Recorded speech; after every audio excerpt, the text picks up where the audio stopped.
Comment ne pas être une autre Jacqueline sauvage? On en parle aujourd'hui dans cette vidéo. Bonjour mes amis qui chaque jour passent à l'action ou voulaient passer à l'action pour avoir cette vie libre, indépendante et heureuse que vous voulez et que vous méritez.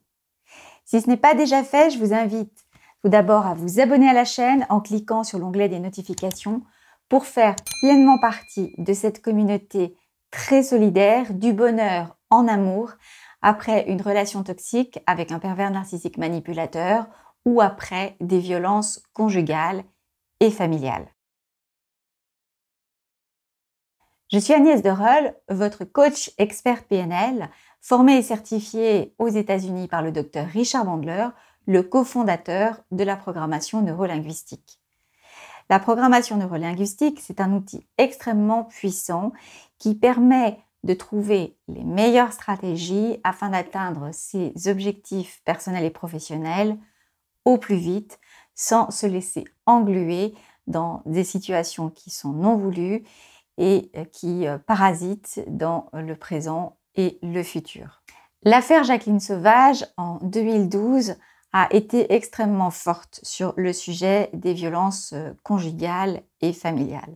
Elle a été à l'origine d'une très grande réflexion sur la réalité de ces violences conjugales, sur leur durée, sur les implications familiales aussi qu'il y avait et comment des vies pouvaient être détruites ainsi sur des décennies. Alors, Jacqueline Sauvage a abattu son mari de 3 coups de fusil dans le dos après des violences physiques, sexuelles sur elle et ses filles pendant donc plusieurs décennies, ce qui est énorme, mais qui ne pouvait être considéré comme de la légitime défense. La légitime défense étant une réponse immédiate et proportionnée à une agression.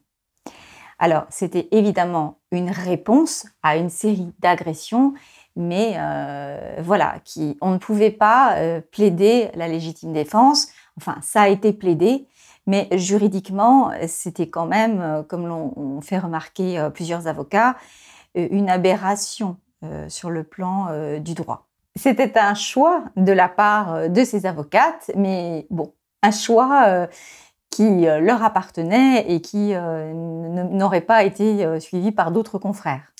D'ailleurs, la légitime défense n'a pas été reconnue dans cette affaire et Jacqueline Sauvage a donc été condamnée sur le plan purement juridique.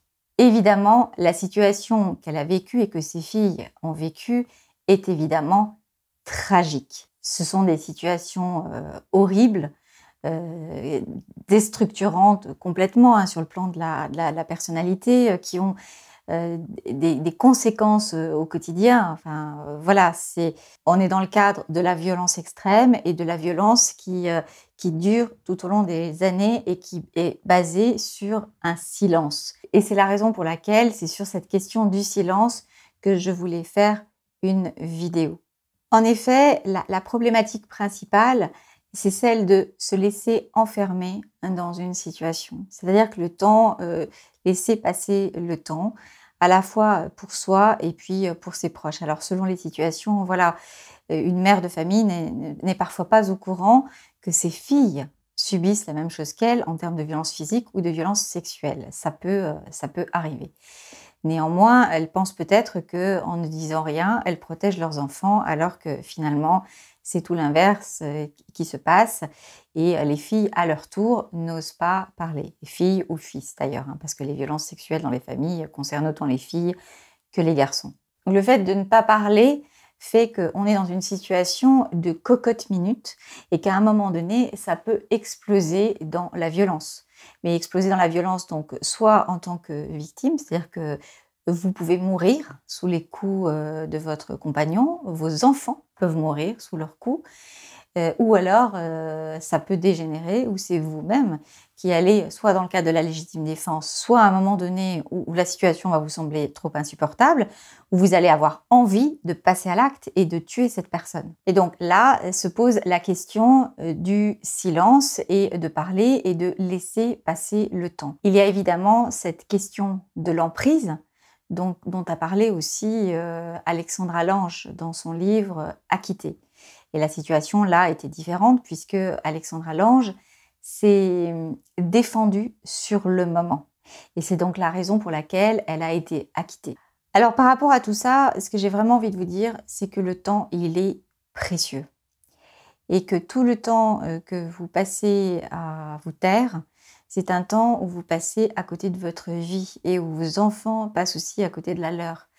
Parce que votre silence, il a des conséquences.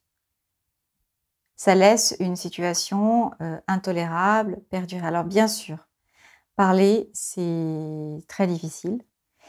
Mais ne pas parler, ça a des conséquences qui sont encore plus terribles lorsque des enfants sont dans l'équation, en fait. Donc le conseil vraiment que j'ai dans cette vidéo, mon sentiment que je vous livre, c'est que lorsque vous vivez une situation comme celle-là, c'est de vous faire aider par le corps médical, aussi pour vous soutenir, pour faire constater vos blessures si nécessaire, de consulter un avocat, et de voir comment vous pouvez porter plainte.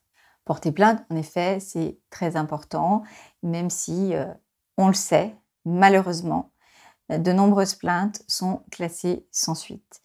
Il y a de plus en plus une prise de conscience en lien avec ces violences conjugales, mais les plaintes qui partent au panier, comme on dit, eh bien, il y en a encore légion, il y a encore du travail. Mais voilà, quand on est face à cette situation-là, certes, on ne l'a pas choisie, certes, on n'est pas responsable, mais il faut agir et il faut trouver des solutions. Si vous souhaitez me parler de votre situation particulière, n'hésitez pas à me contacter. Vous avez toutes mes coordonnées en bas de cette vidéo. Je réponds également à vos commentaires, toujours avec grand plaisir. Pour terminer, j'insiste sur le fait que ces situations ne s'arrangent pas. Ça se termine toujours mal. Donc, soit vous êtes tué, soit c'est vous qui tuez dans des situations comme celle de Jacqueline Sauvage. Donc, avant d'en arriver là, agissez. N'oubliez pas de vous abonner à la chaîne en cliquant sur l'onglet des notifications. C'est très important pour l'algorithme de la chaîne YouTube aussi, pour que ce partage autour de la violence continue, aussi pour m'encourager dans cet accompagnement gratuit au terme des vidéos, pour que ces vidéos elles soient proposées à des femmes qui en ont vraiment besoin. Merci aussi de liker la vidéo. C'est également important pour l'algorithme de YouTube et ça me fait plaisir aussi dans tout le travail que je fais au quotidien sur YouTube. Prenez bien soin de vous, je vous embrasse et je vous dis à bientôt pour une prochaine vidéo.